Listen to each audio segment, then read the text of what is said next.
Okay friends, now we will study the different types of asexual reproduction. ठीक है,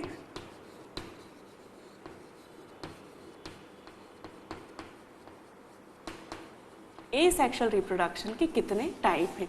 ठीक है, that is also to be noticed that asexual reproduction different plants में भी होता है. ठीक है, तो plants में भी जो है different kind of asexual reproduction की मेथड्स के द्वारा प्लांट्स रिप्रोड्यूस करते हैं. In fact we also utilise that methods of reproduction in plants into the agriculture. तो एग्रीकल्चर में उन मेथड्स का बहुत इंपॉर्टेंट है, वो हम आगे जाके पढ़ेंगे किस तरह प्लांट में एसेक्सुअल रिप्रोडक्शन हो सकता है. सबसे पहला जो टाइप है वो है फिजन. ठीक है, फिजन क्या होता है? पेरेंट सेल जो होती हैं उनमें जो न्यूक्लियस होता है, ठीक है, न्यूक्लियस में मल्टीप्लिकेशन होता है या डिवीजन होता है. ठीक है, पहले जो सेल का पेरेंट सेल का न्यूक्लियस है, ठीक है, उसमें डिवीजन होगा and then division into the cell membrane या स्प्लिटिंग इसे कहा जाता है. स्प्लिटिंग ऑफ सेल मेम्ब्रेन, और इस प्रकार स्प्लिट होके they form completely new sales. ठीक है, क्या हो रहा है? इसकी भी दो प्रकार है. पहला टाइप है बाइनरी फिजन और दूसरा टाइप है मल्टीपल फिजन.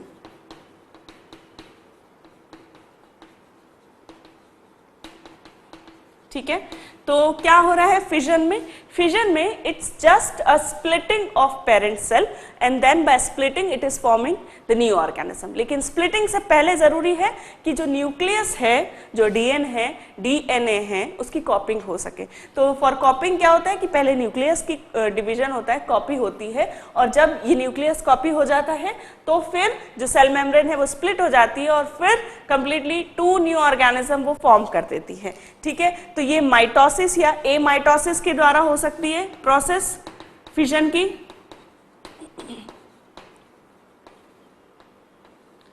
ठीक है, सेल डिवीजन में आपने माइटोसिस और एमाइटोसिस पढ़ा हुआ है. तो माइटोसिस या एमाइटोसिस के द्वारा डिवीजन हो सकता है. और इसमें क्या होता है, जैसे कि मैंने बताया बाइनरी फिजन और मल्टीपल फिजन. तो फिजन आप समझ में क्या होता है? स्प्लिटिंग हो रही है, just a splitting of the parent cell and it's giving birth to the new ones. ठीक है, लेकिन ये स्प्लिटिंग दो प्रकार की हो सकती है. बाइनरी फिजन में it will give to the two new daughter cell. Binary मतलब टू नंबर. ठीक है, तो टू नंबर को बाइनरी फिजन कहा गया है कि they produce the two new ones या it gives birth to the two new ones and new offsprings. कैसे? किस में होता है? अमीबा में ये होता है. किस प्रकार देखते हैं? ठीक है, अमीबा का स्ट्रक्चर आपको पता है किस प्रकार होता है? इस प्रकार अमीबॉइड सेल होती हैं. ये न्यूक्लियस है. ठीक है, अब न्यूक्लियस में क्या हो रहा है? सबसे पहले न्यूक्लियस जो है कॉपी होगा, डुप्लीकेट होगा.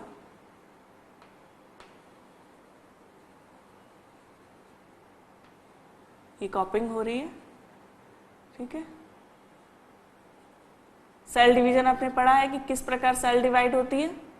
ठीक है, तो ये कॉपी हो रहा है, कंप्लीटली कॉपी हो गया है. इसमें इस सेल में देख सकते हैं आप दो न्यूक्लियस हैं. देन कंप्लीट स्प्लिटिंग होगी सेल की, और by splitting of cell membrane क्या हो रहा है? एक न्यूक्लियस एक सेल में चला गया, दूसरा न्यूक्लियस दो सेल में चला गया. इस प्रोसेस को क्या कहा? Binary fission. So this is the example of binary fission. अब मल्टीपल फिजन में क्या होगा कि जो बाइनरी फिजन में 2 सेल बन रही है, लेकिन मल्टीपल फिजन में मल्टीपल सेल बनेगी। तो इसमें क्या होगा, न्यूक्लियस मल्टीप्लाई, ठीक है, मल्टीपल न्यूक्लियस बनेंगे and then multiple daughter cell will be formed, ठीक है। डॉटर सेल्स मतलब कि न्यू ऑफस्प्रिंग्स को डॉटर सेल कहा जाता है, ठीक है। ये मत सोचिए कि भाई डॉटर सेल मतलब कि गर्ल सेल है, नो, डॉटर सेल मतलब कि जो न्यू सेल फॉर्म हो रही है उसे उन्होंने कहा डॉटर सेल, ठीक है। तो मल्टीपल डॉटर सेल फॉर्म होती है किसमें, मल्टीपल फिजन में। कैसे, यहां एक बनाकर देखते हैं हम।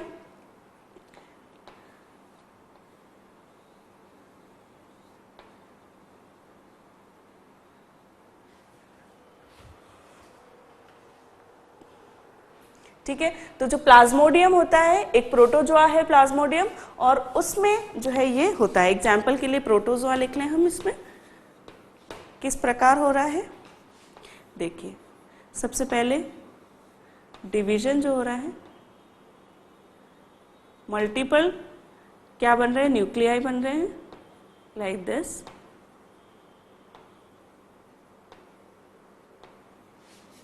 Then they give to the multiple,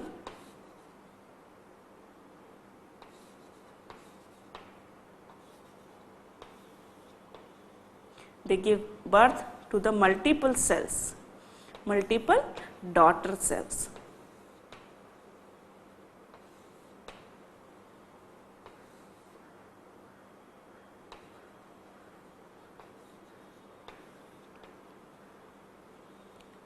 ठीक है।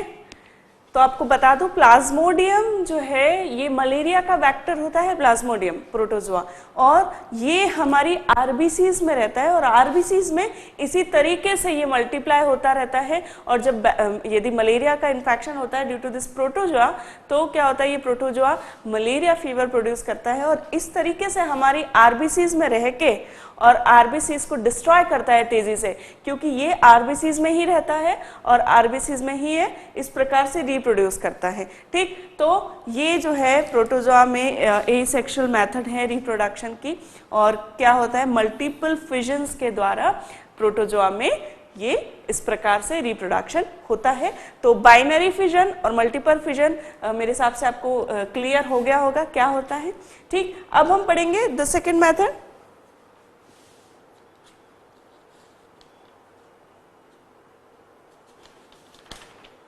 and that is fragmentation.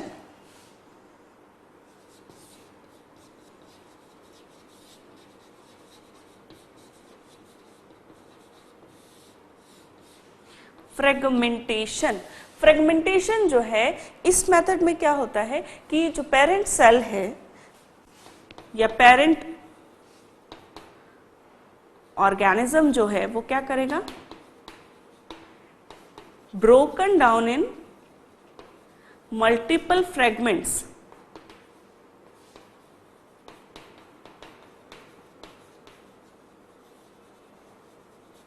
ठीक है, and then these fragments they develop into the और grow into the new organism, ठीक है। क्या हो रहा है कि एक ऑलरेडी जो ऑर्गेनिज्म है वो मल्टीपल फ्रेगमेंट्स में ब्रोक डाउन हो जाएगा, टूट जाएगा, और जो सभी फ्रेगमेंट है, the each fragment it give rise to the new organism, ठीक है। तो इसके द्वारा, फ्रेगमेंटेशन के द्वारा भी मल्टीपल न्यू सेल्स जो है वो फॉर्म की जाएगी। जैसे कि स्पायरोगायरा जो है, स्पायरोगायरा फ्रेगमेंटेशन के द्वारा ही रिप्रोड्यूस करता है। तो एग्जाम्पल आप लिख सकते हैं यहाँ पर, स्पायरोगायरा, ठीक है। किस प्रकार सेल होती है स्पायरोगायरा की,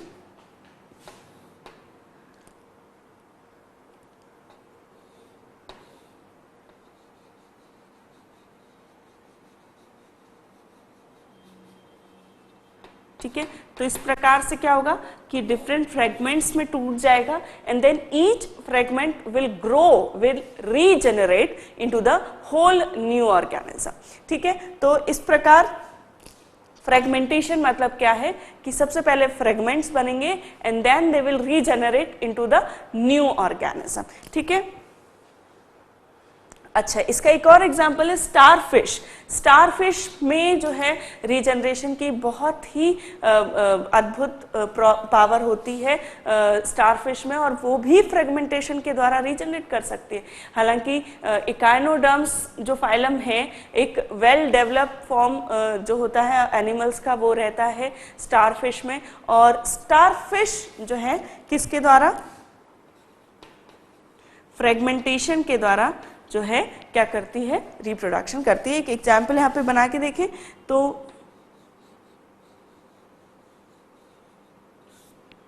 स्टार लाइक शेप होता है स्टारफिश का,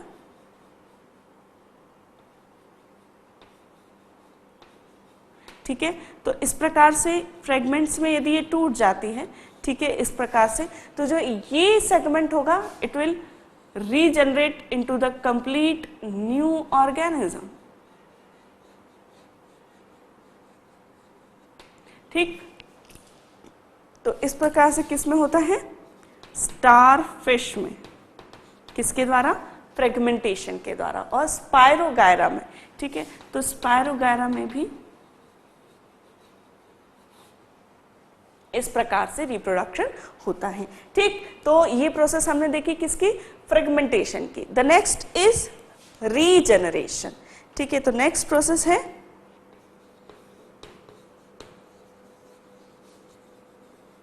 रीजनरेशन। रीजनरेशन क्या होता है, रीजनरेशन की प्रोसेस में यदि कोई ऑर्गेनिज्म का कोई पार्ट कट कर दिया जाए तो दैट जो कट पार्ट है that will grow into the complete new organism. Now don't get confuse between the fragmentation and regeneration. Why? क्योंकि फ्रेगमेंटेशन में जो कंप्लीट बॉडी है वो फ्रेगमेंट्स में डिवाइड हो रही है, लेकिन रीजनरेशन मतलब कि फिर से ग्रो हो जाना, फिर से ग्रो करना। तो इसमें यदि कोई पार्ट कट कर दिया जाए, if some part is cut, then it will grow into new organism, ठीक है। जैसा कि आपको पता होगा कि अर्थवर्म आपने देखा है, उसे यदि आप कट कर देते हैं तो भी दोनों जो पार्ट होते हैं उसके वो लाइव रहते हैं, तो वो उसमें रीजनरेशन की क्षमता होती है। ये रीजनरेशन की जो क्षमता है, ये कैपेबिलिटी जो है वो कैसे आती है, तो इनमें कुछ स्पेशल सेल्स होती हैं, ठीक है, जो कि ये रीजनरेशन जो है इसकी वजह से हो पाता है, ठीक है। तो रीजनरेशन जो है किसमें क्या होता है कि यदि कुछ पार्ट कट कर दिया जाए तो दैट कट पार्ट जो है that will grow into the complete new organism and it can occur only due to the presence of some special cells which grow and they form a complete new organism. ऐसा जो है planaria जो होता है, Platyhelminthes जो कि flat worm होता है, प्लेनेरिया एक फ्लैट वर्म है और ये प्लेनेरिया जो है इस प्रकार से होता है,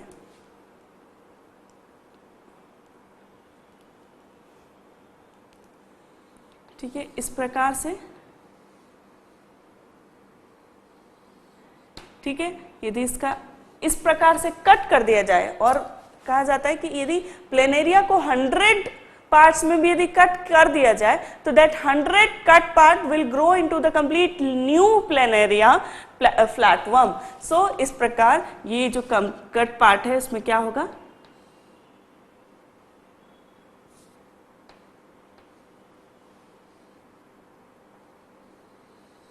ठीक है, और that will grow the tell,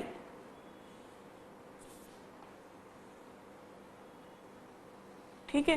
तो इस प्रकार से ये क्या होंगे, दो कंप्लीट जो है, इसमें इसकी आईज भी होती हैं इस प्रकार से, तो कंप्लीट 2 न्यू ऑर्गेनिज्म में ये जो है रीजनरेट हो गए। तो इस प्रकार it is also a process, it is also a way of reproduction. Cut किया तो 2 ऑर्गेनिज्म बन गए, ठीक है। तो इस प्रकार से इस प्रोसेस को रीजनरेशन कहा जाता है, जो कि प्लेनेरिया में जो है ये रीजनरेशन देखने को मिलता है, ठीक है।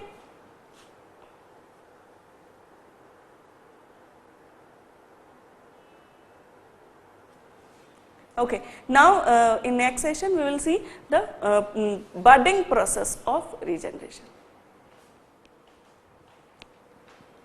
Okay friends, so now the next type of asexual reproduction is budding. Budding. So what is budding?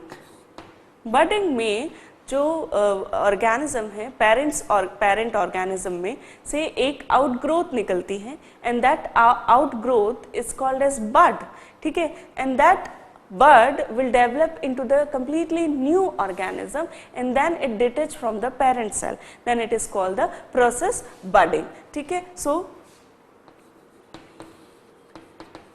outgrowth called bud grow from existing organism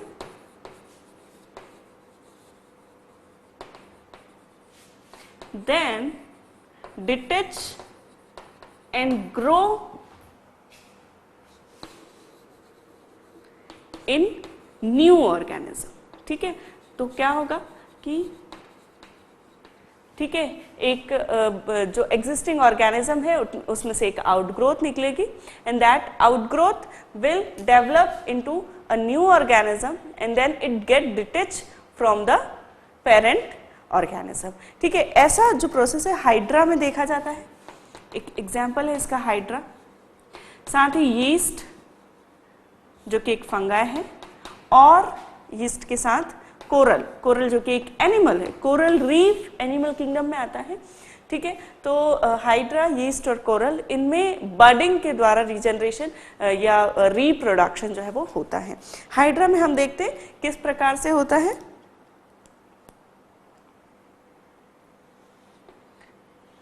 जब एक पावरफुल माइक्रोस्कोप में देखा जाए हाइड्रा को तो वो इस प्रकार से दिखता है. ये टेंटिकल्स होते हैं उसके और इस प्रकार जो है ये रहता है, ठीक है.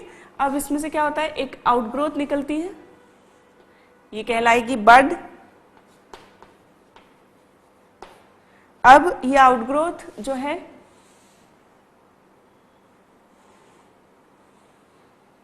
ये एक बहुत ही स्मॉल ऑर्गेनिज्म में डेवलप हो रही है.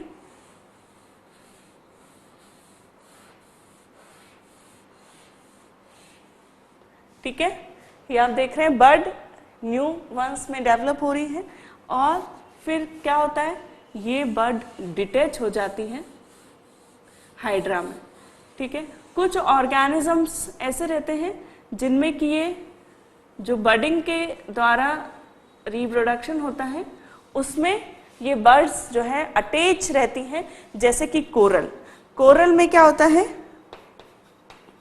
बर्ड्स डू नॉट डिटैच और इस प्रकार ये पेरेंट सेल से ही पेरेंट ऑर्गेनिज्म से ही अटैच होकर कॉलोनीज फॉर्म कर लेते हैं, ठीक है. तो bird do not detach from the parent organism, ठीक है. जबकि यीस्ट में क्या होता है, यीस्ट में भी बडिंग के द्वारा डेवलपमेंट होता है और ये जो बडिंग होती है लेकिन इसमें क्या होता है कि जब एक बर्ड अटैच है पेरेंट ऑर्गेनिज्म से उसी दौरान उसमें से दूसरी बर्ड्स भी डेवलप होने लगती हैं, ठीक है. तो इस प्रकार से यदि यीस्ट है तो यीस्ट में से क्या होगा बर्ड बन रही है, ठीक है. तो ये जब बर्ड डेवलप हो रही है तो इसमें से भी बर्ड्स निकल रही हैं before it get detach from the parent organism, ठीक है. तो bud give rises to other birds before it gets detached, ठीक है. तो बर्ड डिटैच नहीं हो उससे पहले it is giving rise to another buds, ठीक. इन द यीस्ट हाइड्रा में क्या हो रहा है bird is grown and detached, ठीक है. तो when bird is grown into the new organism it get detached from the parent organism, ठीक. तो this is the process of reproduction, asexual reproduction which is called the budding, ठीक. तो budding हमने देखा. Next is after the budding the next is spore formation.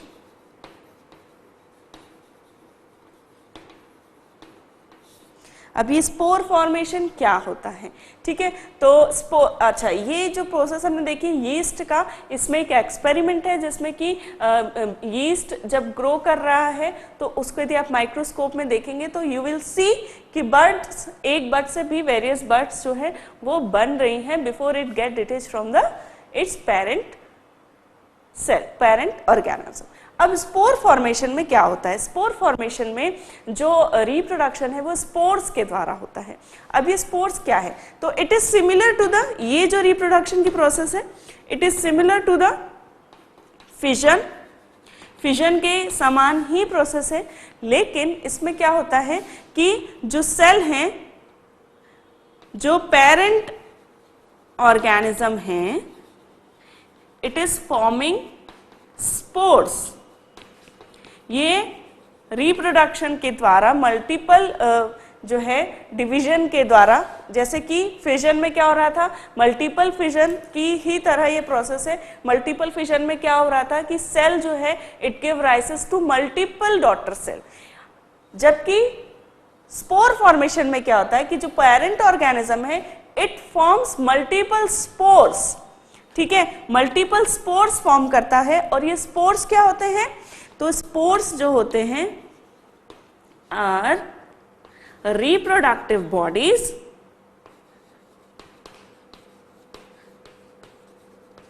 With the protective coat on it, ठीक है।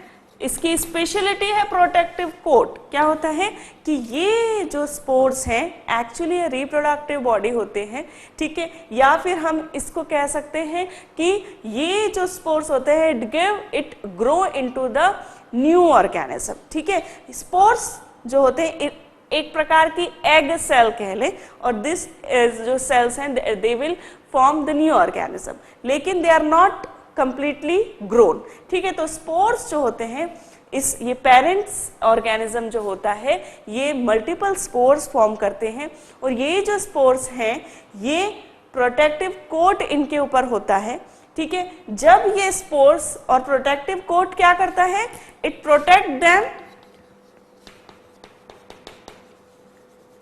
From unfavourable condition, ठीक है।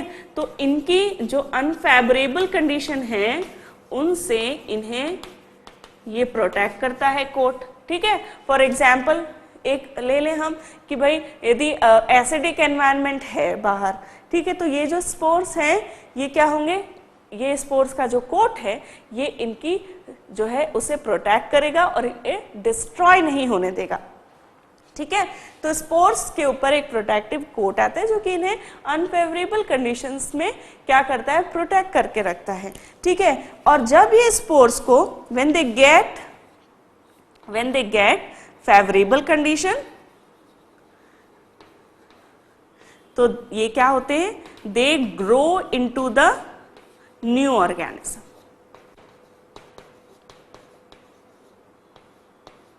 ठीक है। तो जब इन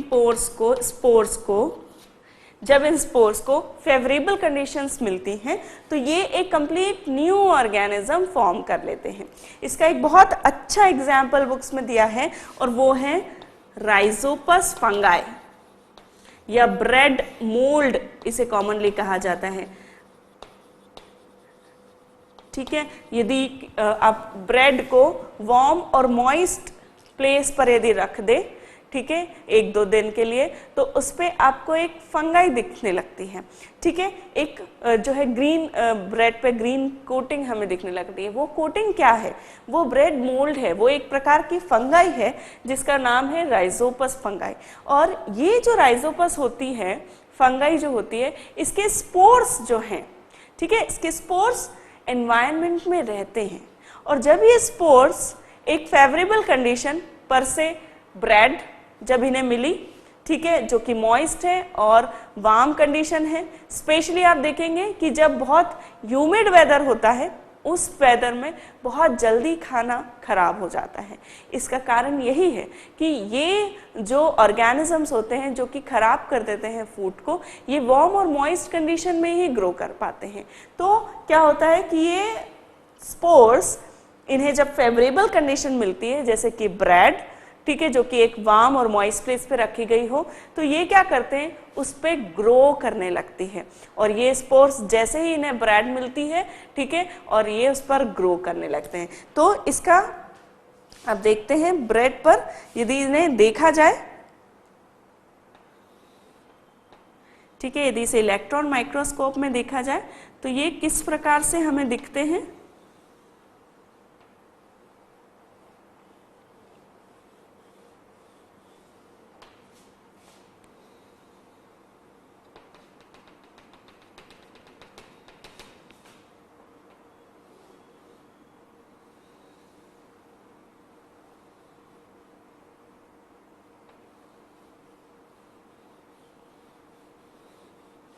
ठीक है, तो ये जो स्पोर्स होते हैं, ठीक है, जैसे ही इन्हें फेवरेबल कंडीशन मिली, जैसे कि ब्रेड, तो ये क्या करते हैं, अपने लिटिल फीट, इनकी प्रोजेक्शन होते हैं जिन्हें कि हाइफा कहा जाता है, हाइफी कहा जाता है। तो उस हाइफी की सहायता से ये क्या करते हैं, अपने पैर, अपने लिटिल फीट्स को ब्रेड में जमा लेते हैं और फिर ये ग्रो करने लगते हैं। और फिर ये आप देख सकते हैं इनकी रूट्स काइंड ऑफ स्ट्रक्चर है जो कि ब्रेड में से क्या कर रही है, न्यूट्रिशन एब्जॉर्ब कर रही है, ठीक है। और ये जो इनका स्टेम होता है या हाइफी जो होता है, जब ये ग्रो कर लेते हैं तो that hyphae is called at sporangiophore, ठीक है। तो इसको together it is called as sporangiophore, sporangiophore कहते हैं इसको, ठीक है। तो ये जो हाइफी है जब ये ग्रो कर लेते हैं, ठीक है, जब ये स्पोर्स जो रहता है, जब उसके लिटिल फीट रहते हैं तो then it is called as hyphae. लेकिन जब ये ग्रो कर लेता है, ये कंप्लीटली ग्रोन ऑर्गेनिज्म में बता रही हूँ, ये सिर्फ स्पोर नहीं है। जब स्पोर ग्रो करने लगते हैं तो वो क्या करते हैं, तो जब ये स्पोर ब्रेड जब इन्हें मिलती है तो ये अपने हाइफी को ब्रेड पे जमा के उसमें इनकी root kind of structure develop हो जाते हैं। और ये जो इसका एरियल स्टेम होता है वो स्टोलोन कहलाता है, ठीक है। और इनका ये जो स्टेम होता है erect stem, that is called as sporangiophore. और ये स्पोर्स जो होते हैं जब ये ग्रो करने लगते हैं, ठीक है, तो ये स्पोरेंजियाज बना लेते हैं, ठीक है, जिनमें कि क्या होते हैं, मल्टीपल स्पोर्स होते हैं। क्या हुआ कि स्पोर्स जो हैं, जब उन्हें ब्रेड मिली तो वो ब्रेड से उन्हें न्यूट्रिशन मिला, ठीक है। जब इन्हें न्यूट्रिशन मिला तो ये एक कंप्लीट न्यू कॉलोनी फॉर्म करने लगे, ठीक है। ये कॉलोनी ऑफ राइजोपस है, जब इसे हम इलेक्ट्रॉन माइक्रोस्कोप में देख रहे हैं तो ये कंप्लीटली ग्रोन ऑर्गेनिज्म है जो कि स्पोर से बना हुआ है। जब ये कंप्लीटली ग्रो करते हैं तो इनमें बल्ब लाइक स्ट्रक्चर होता है जिसे कि ये स्पोरेंजिया कहते हैं। और ये स्पोरेंजिया में मल्टीपल स्पोर्स फॉर्म होते हैं और जब ये ब्रेक डाउन होता है, ये रप्चर होता है, तो it give rises to the very minute spores, ठीक है। और ये स्पोर्स जो है, मैंने आपको बताया कि अब मान लीजिए कि ब्रेड मोल्ड है, ये इसमें ब्रेड मोल्ड में अच्छे से मोल्ड जो है वो ग्रो हो गई है, राइजोपस ग्रो हो गया है। जब ये ग्रो हो रहा है तो ये क्या कर रहा है, जो स्पोर्स हैं ये स्पोरेंजिया में से जब ये रप्चर होगा स्पोरेंजिया, तो it will give rise to the spores.